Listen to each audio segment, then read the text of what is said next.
Fulani Heřdsmán continue taking their cow to inside people farm, and this cow dey chop everything wey this old man keep for inside that farm.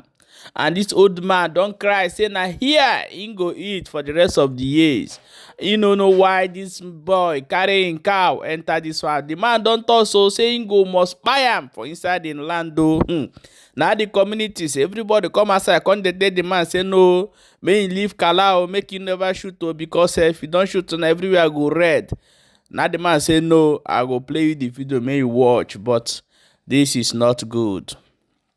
How can you leave north and carry your cow come to the southeast and allow the cow to enter where they planted vegetable, cassava, yam, and all many things, and your cow will be eating it up?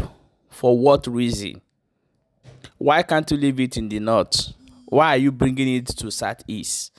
However, as that one don't happen, they say that one Fulani don't come outside. Say that the Fulanis are going to move to desert and establish their own home there. They don't have any home in Nigeria or in other in all the whole Africa country, but they can live in the northern desert. I want to play the video for you to watch, and before we come back and continue. Welcome back to Barabas Gist. If today not the first time they come across this wonderful channel, you are highly welcome. We still here. They bring you updates back to back. Let's jump inside this matter and we'll go know how you take the happen for that area. They say one papa don't come aside, come talk, call the community, call Nigeria, call BiafraLand, call everybody in the Igbo. Say me they come help him for this matter. He say this not the third time we go spend money, millions of naira, plant things for inside in farm. Now Fulani people go enter, go chop, carry their cow, chop everything where the man plant for there.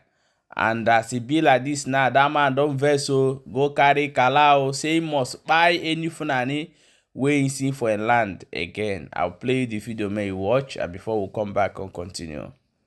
Good morning, sir. That was Sunday 21. N'ọnwa April. Lee apụtara n'ọkọtọ n'hụ nnọọ n'igbu egbe iwe na-ewego nnọọ anyị na-ayọ gị gị iwe na-ewego lee ihe mege mpa biko iwe wele gị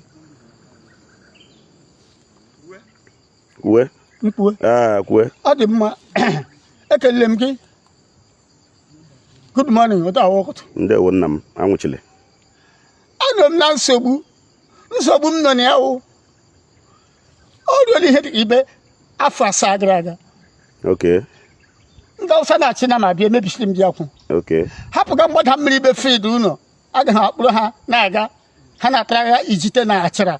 Okay. Oibe na man kwesịrị ịnọ. Ya gbura na shi n'ogologo mgbula m na-aga. Si ele ihe batara na ya yo ma beg m girakwa. Okay. Ke mbugodu. Ka abụọ ya emekwe mgira. Ka atọ ọrụkwa mgbe m kụrụ ụka na ji akwụ ya emekwe mgira ugboro atọ. Ka ugbu a ji akwụ ọda mejiri.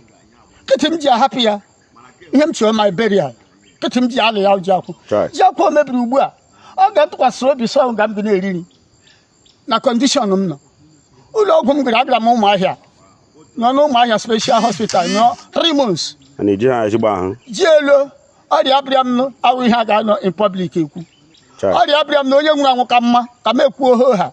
That is why m ji say actually my burial. Isi ọrịa ụsọ oshi ibe oshi.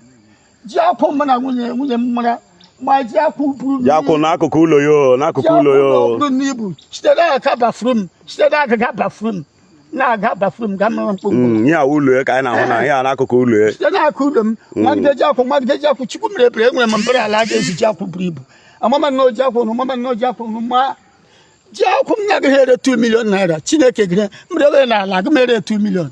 Okay. Mwa olulanya so nga m ga na-eri. Ya use wure ekiti abalị chiri nama. Onye use wure ekiti abalị chiri nama. Go the whole ji akwụ no lie n'iyi no one stand run nwe ka egwu trọtọ. Ji akwụ hala n'iyi. So ihe m chọrọ to no I want my burial and burial nwa onye Hausa ahụ. Na ma ga gbagbu na ma m ga-agbagbu nwa Hausa ahụ. Onwekwa ihe ga-eme ngiri gbagbu ya. N'ihi gịnị anụmanụ so na ndị Hausa ote ka esi enye ha wani mmanụ ihe ekwe ke nwa komkom ihe na-atụwa ha anya n'ahịa mbụ aka ọ na-echeta ikpuru komkom na-echeta ikpuru akwụkwọ nsọ kwuru na Baịbụl kwuru sị ihe ọbụla na-eme kpurukpuru etu ụbọchị ya sopụrụ na taa ka ọ ga-asopụrụ na m chịrị ka ama Igbo gba ọsọ ụlọ ma ọ mụta akwụ m ama Igbo ndị gbagburu ya agbagbu ga-anwụ debo ya agbagbuola m ya ọredi m na ya eburu so nwụọ ndụrụ ndụ agba ọsọ ụlọ ndị ga-agbalaga na-agbalaga ndị na-aga ha agbalaga niile ewere jip bịa buru ha buru nwunye ha nọmba anaghị aga nọmba anaghị aga anọ m obodo oyibo ma anọ m Amerịka ma anọ m pọt anọ m ugwu Awụsa ya ebe anụ ndị nọ pọt na obodo oyibo na ugwu Awụsa anụwụ ihe mere by force ha elorite bịa mgbaru na this boy ga-enye m 2 million naira ọ ga-enye gị 2 million na jakwu na o mebiri. Ọ ga-enye m jakwa dị SS, jakwa dị SS. Ahụgụla na iwọcha distance jakwa dị too far. Ọ bara n'ime well. Anyị ga-akọbakwa the destroyer the kọbakwa the distance. So ahụkwa ihe anyị na-ayọ biko butu condition ya. No, na ugbu ihe m chọrọ ma onye ga-ede ige ndọta ndị information ndọta nke bịa lekiri ma unu ga-eji ụkwụ na-abịa ma nwere ndị unu ga-eji handset fon onye sị ha bịa lele ihe mere na papa sụta ka ọnwụ na ị ga-ahapụ onye Awụsa nọ. Unu eme na m agaghị ndụ hapụ onye Awụsa nọ. Ọ gara mma ka m nwụọ ka m nwụọ ozugbo ka dịbọ ya nwụọ na enwe na ma m ga-aga ịgbagbu ihe ọkụ ndụ nama na ndị Awụsa na ndị Igbo a ihe ka ọ karịala ma ọ sị ka ochita asọpụrụ ka ihe na-amaghị otu a ga-eme ka emedele ya ọgụ Biafra na ndị Awụsa mpa nsogbu adịrọ but ị ga-ekwu ulu ka ihe anyị na-ekwu na anyị ga-ewegara to the highest authority ịsị na a ga-enyerela gị 2 million gị before gị hapụ onye Awụsa nọ. Ma ọ hụta hishim na ya ga-ala nsogbu adịrọ ka ndị agba ọsọ ụlọ ndị ga-agbalaga na-agbalaga gbafuchia amana m eleti isi agana maka ihe mere gị ama m na ọ bedatawala na ama m aga ekwunu 2 but anyị na-aga dede m na ị hụrụ onye mụta akwụ ọkwanụ mpa anyị o nwere ezigbo problem mere surgery n'ebe ọ nọ na ihe awụ ihe hope ye ihe onye na nwunye na-eji onye Awụsa na ọwa anụmanụ ya ga-akwụ ya n'azụ ọghara ihe ọ na-emebi ka ahụ gbasa ya na o nweghị echiche si anyị bụ ikwuru ote a ga-ekwete m na aja taa. Okay, ọ na-anụ na ihe o kwuru with ihe awụ from the horse's mouth ebe m na-abanyekwa ahụ again ụdị jakwu niile emebisiri ihe jakwu niile emebisiri so anyị na-ayọkwa ya ihe a si ya biko ka ya hapụ ka the authority dị concerned we can settle the matter but yelo onwe ya ekwetebe with us so biko anyị na-ayọ the highest authority so biko ọnụ biko tii na ọnụ gbasara this matter so that ọsụkwa na ihe anyị ga-abịa na mito mpa anyị ka anyị nwa ihe anyị ga-emere n'ụtụtụ because ọmụ onye na-ekulu tempe ya na so biko even eto ọ nọ na action ya dị too much with condition ya even eto ọ nọ ya kpaliri ga-efe elu na ị ga like zi ihe hụrụ because o nwere another issue so biko. Yeah, my people, welcome as you don't watch that video. Anybody wey get a humankind or anybody wey get sense of reason that watch this video will know that this is totally bad. Sometimes I began to wonder, are those governors, are they watching these videos? What I think there is a law that forbids these people from moving around. Why are they still doing in all our, not even in the forest, in our lands, in our farmland? You know how we farm in this part of the country that we farm close to our homes. I don't know why these people are so heartless and wicked like this. So what happened to the north? Why can't you use this same cow we are using to destroy people's crops in their own land? Why can't you use it to be eating onions and potato and vegetable, all those ones in the north? Why can't you be doing it? Have I ever seen when a Fulani come before our Hausa showing us a video of how cow are eating up his? But why is it happening in Southeast? Why people are not concerned of this thing? Don't be surprised that the military will come here, collect this gun from this man and harass the man as well for even taking this action.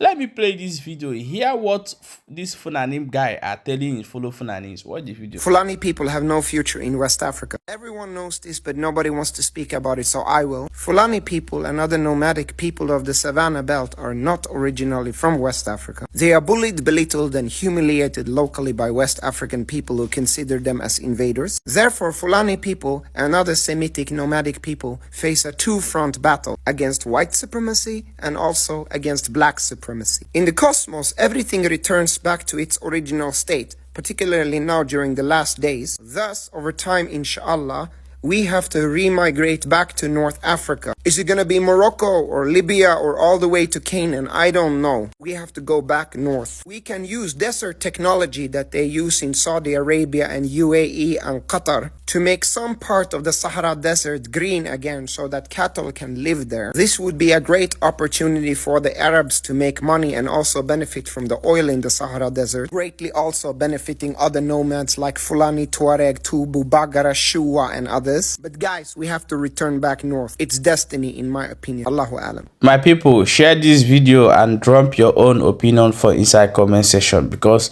there are some things that we see happening in our land and we pretend that nothing is happening. Things are happening.